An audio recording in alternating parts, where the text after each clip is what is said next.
આવતો હશે, એના બે ઘર થશે, એના સંબંધ તૂટી જશે, એના સંબંધ જોઈ નહીં રહે, એ સાચી હશે ને તો એ કદાચ એ ખોટી સાબિત થશે. આવું મેં કહું. કઈ દીકરીઓ એવી છે કે માં અમે બધાનું સારું વિચારીએ છીએ, બધાનું હું સારું કરવા દઉં છું બસ ઊભું થઈ જાય. મારા બધાનું સારું વિચારું છું, મારી હાહુનું સારું વિચારું, આટલી બધી હું સેવા કરું, કોઈ મને જસ નહીં આવતું. કે છે ને આવો સવાલ થાય છે, જસના માથે જૂતા મળે એવું કહેતા હોય. આટલું બધું કરીશું પણ જસ આલ્યો. એ જસ ના આલવા પાછળ તમે જે કર્યું એની પાછળ તમને જસ નહીં મળતો તો સમજી લો તમને નાક નડ્યો છે. દરેક દીકરીને કહું છું નાક નડ્યો છે.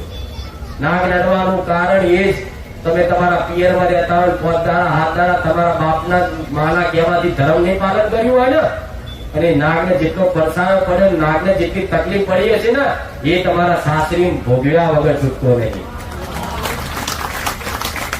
હું કોઈ ડર આવતી નહીં. મારી વાત જેને મોનવી હોય એ મોને, ના મોનવી હોય તો એક બે હારા થાય. પણ 100% જે સત્ય છે એ જ કહું છું, અને અંધારા વાતો નહીં કરતી. તમારા બાપ દાદા તમે નાના હતા ને ત્યારે આ બધું શીખવાડેલું, તમારા નજર હોમે જોડ્યું છે કે કોઈ એવી દીકરીને કોઈ થાય એવું ના હોય ને તો એક જ જગ્યાએ બેહી રહેવાનું, કોઈ વસ્તુ અડવાની નહીં, વાહન નહીં અડવાના. જોયું છે ને?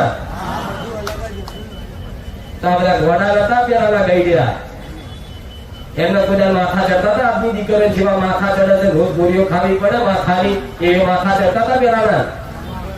અત્યારે 80 વર્ષની ડોસી જોઈ લે ને તો માથું પૂરા ગોળી નહીં ખાય. આવી રેણી કેણી પાડી ને એટલે 80 વર્ષ સુધી અત્યારે મજબૂત થયા કમ્પ્લેટ. હા તમે 50 માં તો ઓટા વળી ગયા. માં ઢેચર દુખદ, માં માથું મારું બહુ દુખદ, મારી પેટમાં 24 કલાક દુખાવો રહે. આ બધા કારણ રિપોર્ટ કરાવવા દે મારી કશું આવતું નહીં. ડોક્ટર ગોળી આવે છે તો 4 દાડા સારું રે, પાછું દુખાવો ચાલુ. તે ડોક્ટર ના રિપોર્ટમાં ના આવે બધું, આ મારા રિપોર્ટમાં સ્કેન થાય.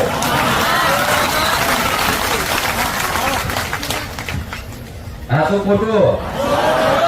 હા તો કઈ દીકરી રોજ નહીં નારિયેળ મોનતી, મારી બહુ માથું દુખે લે નારિયેળ મોનું, હું તો માથું મટાડી દઈશ.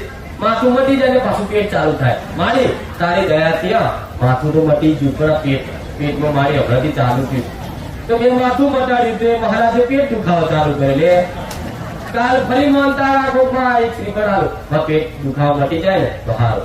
તો લો તમે મારા રવિવાર ભર્યા છે, પરિશ્રમ કર્યું છે, તો મારા આશીર્વાદ આલવી મારી ફરજ છે. તમે માગણી કરી મારા પેટનું દુખાવો મટી જાય, મેં મટાડી આવ્યું.